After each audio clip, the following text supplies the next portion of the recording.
తెనాలి పట్టణ శివారు జగ్గడిగుంటపాలెం వద్ద తూర్పు కాలువలో మంగళవారం ఉదయం యువకుడి మృతదేహం వెలుగు చూసింది. మృతుడు 16వ వార్డు ముత్యంశెట్టిపాలెంకు చెందిన తాడిపత్రి శ్రీనివాస్ అనిల్గా బంధువులు గుర్తించారు.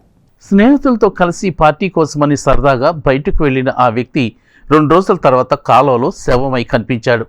అతడు తిరిగి వస్తాడని ఎంతో ఆశగా ఎదురు చూసిన కుటుంబ సభ్యులకు చివరికి కన్నీరు మిగిల్చాడు.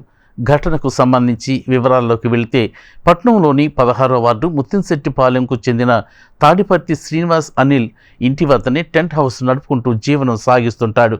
ఇతనికి భార్య శ్రీలక్ష్మితో పాటు 5 ఏళ్ల కుమారుడు, 1 ఏడాది వయసున్న కుమార్తె ఉన్నారు. శనివారం కుమార్తె మొదటి పుట్టినరోజు వేడుకలను కుటుంబ సభ్యులందరితో కలిసి ఘనంగా జరిపారు.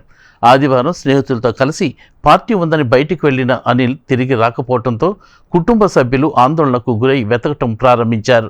అనిల్ చెప్పులు, బైక్ ముత్యంశెట్టిపాలెం వంతెన వద్ద కనిపించడంతో ఏమైందోనని ఆందోళనకు గురయ్యారు. చివరికి 3 టౌన్ పోలీసులకు తండ్రి మాధవరావు ఫిర్యాదు కూడా చేశారు. కాలువలో పడి ఉంటాడన్న అనుమానంతో అంతా కలిసి గాలింపు కూడా చేపట్టారు.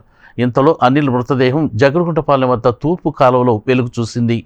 మంగళవారం ఉదయం అటుగా వెళ్తున్న వారు కాలువలో మృతదేహం ఉండటాన్ని గుర్తించి బంధువులకు, పోలీసులకు సమాచారం ఇచ్చారు. మొదట మృతదేహం ఎవరిదో అని అంతా అనుకున్నప్పటికీ బయటకు తీసిన అనంతరం అది 2 రోజులుగా కనిపించకుండా పోయిన అనిల్ మృతదేహంగా నిర్ధారించారు. ఆ రోజు పార్టీకని బయటికి వెళ్లిన అనిల్ తిరిగి ఇంటికి వెళ్లే క్రమంలో వంతెనపై నుండి కాలువలో పడి మృతి చెంది ఉంటాడని భావిస్తున్నారు. మృతదేహాన్ని తెనాలి ప్రభుత్వ జిల్లా వైద్యశాల మార్చురికి తరలించారు.